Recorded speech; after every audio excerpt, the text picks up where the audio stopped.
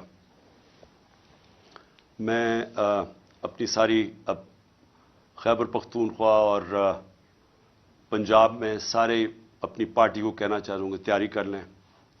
میں انشاءاللہ اگلے ہفتے 10 دن زیادہ سے زیادہ 2 ہفتے تک ٹکٹ سارے بانٹ دوں گا. میں اب خود ٹکٹس کا میں آپ کو یہ بتا دوں کہ اس باری میں خود ٹکٹس دے رہا ہوں. ٹکٹس میں اس لیے خود دے رہا ہوں کہ مجھے آخری دفعہ پتہ چلا پچھلی باری کہ ہمارے ٹکٹس کے بکے ہیں ہمارے غلط کینڈیڈیٹس کو پیسے لے کے بنایا گیا. تو اس لیے میں اب کسی پہ نہیں چھوڑ رہا, سارے میں خود تفتیش کر رہا ہوں. میں خود بیٹھ کے ٹکٹس دوں گا, خود میں انٹرویو کر رہا ہوں لوگوں کو, اور آہستہ آہستہ بلاؤں گا لوگوں کو انٹرویوز کے لیے. لیکن اگلے ہفتے 2 ہفتے تک انشاءاللہ میں ٹکٹس تقریباً سارے دے چکا ہوں گا. جن جن لوگوں کو ٹکٹس نہیں ملیں گے, میں آپ کو یہ کہنا چاہتا ہوں کہ اس کے بعد پنجاب میں ہم نے سیدھا بلدیاتی الیکشن کروا دینا, تو انشاءاللہ ہم ان کو وہاں اکوموڈیٹ کر لیں گے. اور دوسری چیز کہ اس باری میں پارٹی ڈسپلن کے اوپر سختی سے کہنا چاہتا ہوں کہ اب تک تو جو ہمارے تحریک انصاف اگر ایک کو ٹکٹ نہیں ملتا تو وہ انڈیپینڈنٹ کھڑا ہو جاتا ہے. اس باری ہم نے یہ نہیں کرنا, کیونکہ یہ پاکستان کی تاریخ کا سب سے اہم الیکشن ہے. اس کے لیے اگر جو پارٹی ڈسپلن توڑے گا فوری طور پہ ہم اس کو پارٹی سے نکال دیں گے. اور میں اس لیے کہہ رہا ہوں کیونکہ میں پوری اپنی دیانتداری سے کوشش کر رہا ہوں, اور میں آپ کو یہ کہتا ہوں کہ کسی قسم کی نہ میں نے سفارش آج تک سنی ہے, نہ مجھے کسی قسم کی کوئی لالچ کوئی دے سکتا ہے. تو میں اپنی پوری دیانتداری سے ٹکٹس دوں گا, اور میں پھر سے کہتا ہوں کہ اگر کوئی کسی نے پھر کھڑا ہو گیا تو ہم اس کو اس باری پارٹی سے نکال دیں گے. ہفتے کو پہلا میرا جلسہ ہے, اور مجھے یہ پتہ ہے کہ اس وقت ایک پلان بنا ہوا ہے. پھر سے آپ کو پہلے بھی میں نے بتایا تھا, جب میرے اوپر وزیر آباد میں اٹیک ہوا تو مجھے اس سے پہلے میں کہہ بیٹھا تھا کہ میرے اوپر حملہ ہوگا, اور اس باری پھر مجھے پتا ہے کہ پلان بنایا ہوا ہے. اور مجھے یہ بھی پتا ہے کہ کون لوگ ہیں جو اس کے پیچھے ہیں. لیکن مجھے ایک بڑی خوشی ہوئی کہ میں نے یہ دیکھا کہ ان 11 مہینے میں نے اپنی پارٹی کو بدلتے دیکھا. ہماری پارٹی کو سارے کہتے تھے کہ جی ممی ڈیڈی پارٹی ہے, یہ تو جی بچارے کوئی مشکل برداشت ہی نہیں کر سکتے.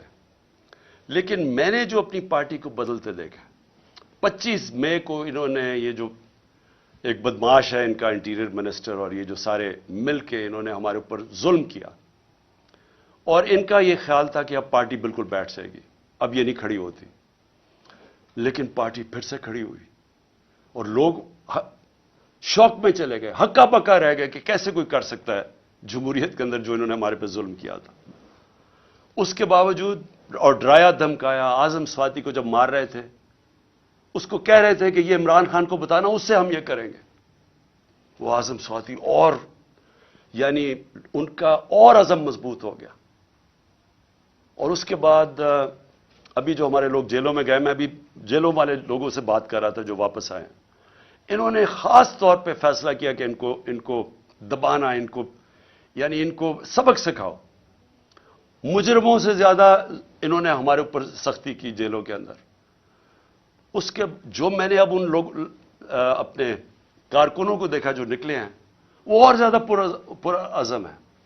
اس لیے اب مجھے ایک چیز ہو گیا کہ اگر عمران خان کو کچھ ہو بھی جاتا ہے تو یہ وہ پارٹی بن گئی ہے, یہ اس ملک کا نوجوان میں وہ شعور آ گیا ہے, وہ تیار ہو گیا کہ اب کبھی بھی انشاءاللہ اس ملک کو حقیقی آزادی کی طرف کوئی بھی روک نہیں سکتا. یہ وہ قوم, میں ایک دن اللہ سے دعا کرتا تھا کہ کیونکہ میں باہر کے ملک دیکھتا تھا سارے, اور میں دیکھتا تھا ان کو کہ وہ آزاد لوگ تھے, وہ لوگ آزاد تھے, اور آزاد لوگوں کی پرواز اوپر ہوتی ہے. اور میں ہمیشہ دیکھتا تھا کہ ہم ایک دبے ہوئی قوم ہیں, ہم ایک ہی پولیس کا دبکا آ جائے کہ یہ جیل میں ڈال دیں گے تو اس سے دیکھ کے ڈر جاتے تھے, کیونکہ ہم کبھی حقیقی معنی میں آزاد نہیں ہوئے. اب میں ایک آزاد قوم کو ابھرتے دیکھ رہا ہوں. میں اپنے نوجوانوں کو لا الہ الا اللہ کا مطلب سمجھتے دیکھ رہا ہوں. لا الہ الا اللہ انسان کو غیرت دیتا ہے, خودداری دیتا ہے. یہ جو خوف کا سب سے بڑا جو غلامی انسان کرتا ہے, وہ خوف کی بت کی غلامی کرتا ہے. میں نے اس سے آزاد ہوتے دیکھا لوگوں کو. اس لیے مجھے یہ فکر نہیں ہے کہ جو بھی آگے راستہ ہوتا ہے, مجھے پتا ہے کہ جو یہ اب قوم نکل رہی ہے اب اس کو کوئی غلام نہیں بنا سکتا.